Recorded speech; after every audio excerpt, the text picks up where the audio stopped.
Hey, what's going on everyone? Dinky Dana here, and today I'm going to be sharing some of the video games that I've picked up recently. I got a bunch of cool deals this past weekend. I went to the Pittsburgh Retro Gaming Expo, and they had a whole ton of cool stuff. The expo, my buddy runs it, and they focus strictly on retro gaming, arcade machines, pinball machines, stuff like that. So it's a lot of fun. You can play a ton of games. I went with my nephew and my sister, and I got a ton of good deals. So the first thing that I'll just jump right into, they had a special guest there, and his name was Tim Kitzrow, and he is the voice actor from NBA Jam. If you ever played NBA Jam growing up, you will definitely recognize the voice saying, "He's on fire," or "Boom Shakalaka." So he actually signed this game. He put "Boom Shakalaka" on there because I told him I remembered that. So he signed it, and then he also signed this poster that they had there, which he also put, he has the Boom Shakalaka, he's got Dinky Dana is on fire. And I was talking with him, and he told me a bunch of cool stories and everything. And he actually said, hey, we could record a video. So I'll probably attach something to the end of this video. Hi everybody, Tim Kitzrow, the voice of NBA Jam. And I'm here with a very important message for you. Dinky Dana is on fire! Boom shakalaka! But it was really cool to meet him. He was a super nice guy. He even improvised like a skit with me and my nephew and just worked us into it and everything. It was just really cool to meet him. Especially, I played the crap out of this game when I was younger. Used to always play it with my brother. They had all the codes with all the big heads and stuff. So if you've ever played NBA Jam, you definitely know this guy's voice. So it was really cool to meet him. And then they had another special guest there, and his name is Paul Niemeyer, and he is the original artist for Mortal Kombat. So he signed my Mortal Kombat, and then on this other one over here that had a little bit more space, not only did he sign it, but he did a hand drawing of the Mortal Kombat dragon, and then over here he put on "Get Over Here," because we all know about that. The classic line from Mortal Kombat. But yeah, he was also very cool. Told me a bunch of stories about how when they first made Mortal Kombat, they weren't even sure that it was going to sell any, so they only made 200 copies to see if those would sell, and then once it did really well, it kind of blew up from there. But definitely cool meeting these guys and seeing all the cool stories and hearing the cool stories of what they went through making those games. But definitely cool pickups, games I grew up with, I remember, and it was funny, Paul Niemeyer, I think it was Paul Niemeyer. Yeah, he said so many people come up to him and they remember the exact place where they first played a Mortal Kombat game.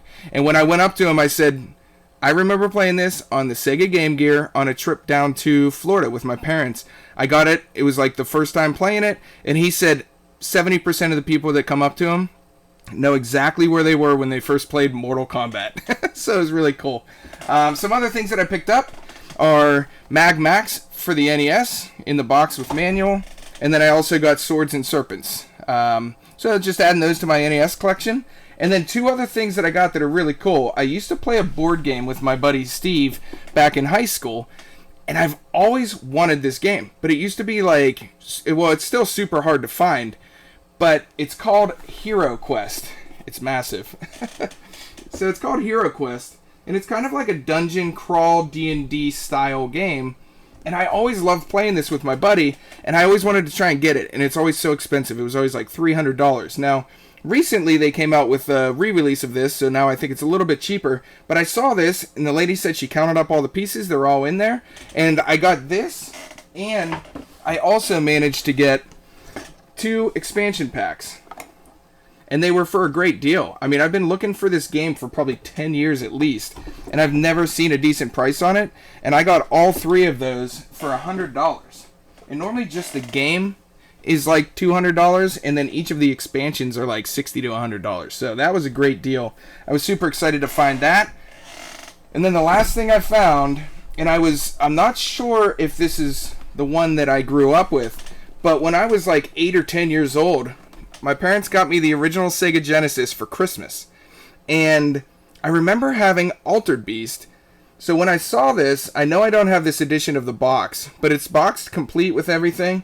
And I got this for $150. And I'm hoping that this is the same one that I got when I was a kid. I'm going to have to go back. We have a video where I first opened up my Sega Genesis on Christmas.